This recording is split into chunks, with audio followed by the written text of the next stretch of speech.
Biksu kecil sedang merendam kakinya di tepi sungai. Lalu tiba-tiba di permukaan air hanyut dua telur besar. Kemudian itu mengikuti bau kaki dan hanyut bersama air ke kaki biksu kecil. Biksu kecil itu terkejut. Telur apa yang begitu besar? Apakah kalian semua tidak memiliki orang tua seperti Kingwon? Dia melihat sekeliling dari semua sisi. Tidak mendeteksi satu orang sama sekali. Jadi dia membawa dua telur besar ini ke pagoda. Di sini Ibu Suri dan selirnya sedang dalam perjalanan ke istana. Tanpa diduga, tiba-tiba sekawanan gagak hitam bergegas turun dari langit. Mereka menyerang seluruh pasukan pengawal-pengawal. Gagak dengan cepat bergegas ke dalam kereta kuda. Saat Ibu Suri dan selirnya dalam bahaya, tiba-tiba dua telur di tangan Kingwon bersinar. Ini melepaskan gelombang energi super. Burung gagak langsung dihancurkan dalam sekejap mata. Kingwon sangat ketakutan sehingga matanya melebar dan mulutnya menganga. Dia tidak menyangka kedua telur ini memiliki kekuatan yang begitu besar. Kingwon memeluk dua telur ke pagoda. Dia ditertawakan oleh kakaknya. Telur juga tidak terlihat seperti telur.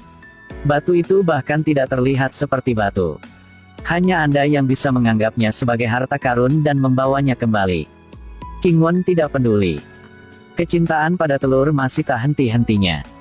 Kalian masih belum punya nama ya? Lalu aku akan menyebut Xiao Wei.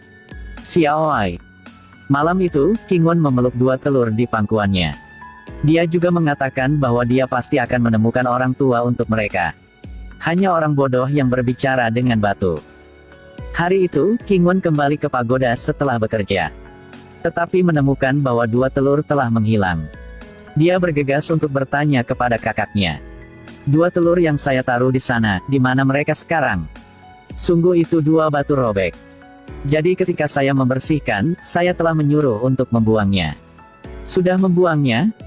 Dia segera berlari mencari. 2 hari kemudian, dia akhirnya menemukan dua telur di rumput. Menemukan barang yang telah hilang.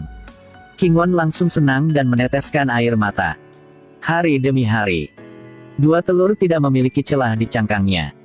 Jadi dia juga ragu kedua telur ini benar-benar telur atau bukan. Jadi dia mengembalikannya ke sungai lagi. Tapi tak terduga, Kingwon baru saja berbalik. Xiao Wei langsung pecah dan keluar. Dua telur aneh akhirnya pecah. Tanpa diduga, yang ada di dalamnya adalah dua burung phoenix yang cantik. Mereka hendak pergi menemukan biksu kecil untuk membalas budi.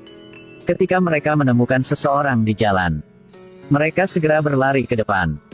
Tanpa diduga, pria ini memperlakukan mereka seperti anak ayam. Dia melambaikan tangannya dan mengirim mereka menjauh terbang ke sungai. Kali ini keduanya menjadi burung phoenix basah. 2 ekor ayam. Di sini, biksu kecil itu karena menyelamatkan orang.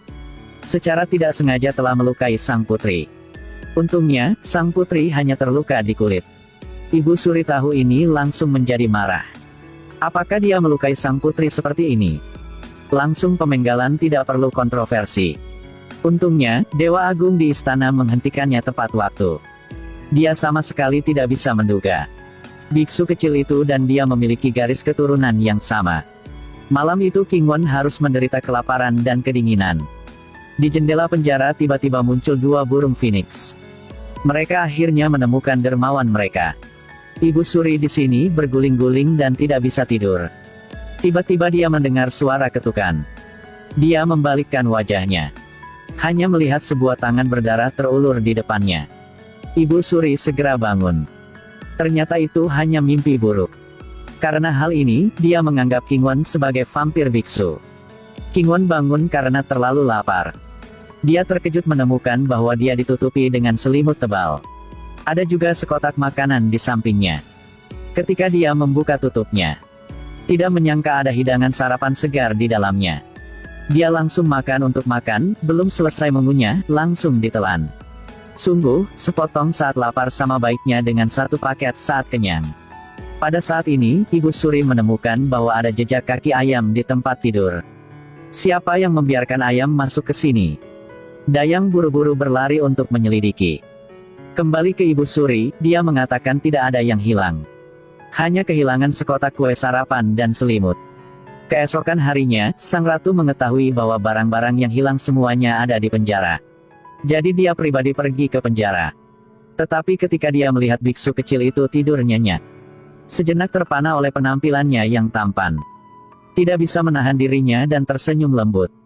King Won bangun, dia dengan cepat membungkuk kepada Ibu Suri. Tanpa diduga, Ibu Suri mengangkat tangannya, ingin menyentuh wajahnya. Ibu Suri. Ibu Suri segera sadar. Merasa tempat ini berbau seperti vampir. Dia segera pergi. Yokai biksu kecil ini mengeluarkan perasaan aneh. Kedua anak yang cantik ini adalah hewan peri Phoenix. Mereka demi berterima kasih kepada biksu kecil King Won, jadi lari ke istana. Akhirnya menemukan penyelamat hidup mereka di penjara. Tapi tak disangka, tiba-tiba terjadi kebakaran di penjara. Sekelompok orang berpakaian hitam dengan cepat mengambil kesempatan ini untuk merampok penjara. Baru saja selesai masuk ke dalam, mereka menjatuhkan King Won. Mereka menutupinya dengan karung dan segera mundur. Tampaknya identitas asli King Won juga tidak biasa. Di atas kapal mewah, kelompok kerajaan dan orang-orang berbaju hitam pecah menjadi perang. Dalam proses berjuang, King Won tidak hati-hati dan jatuh ke laut.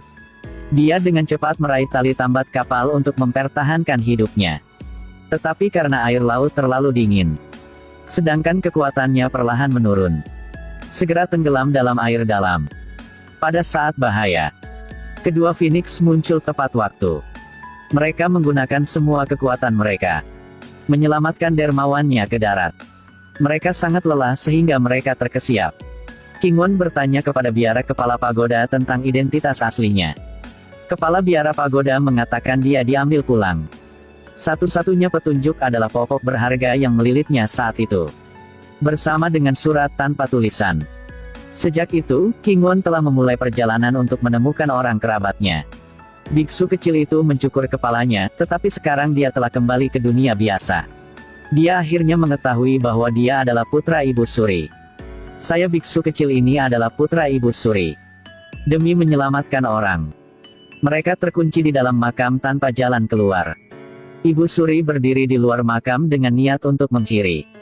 Ketika dia sangat bangga puas, tiba-tiba sang putri membawa surat mendiang kaisar datang. Buktikan bahwa King Won adalah putra Ibu Suri. Ibu Suri segera panik.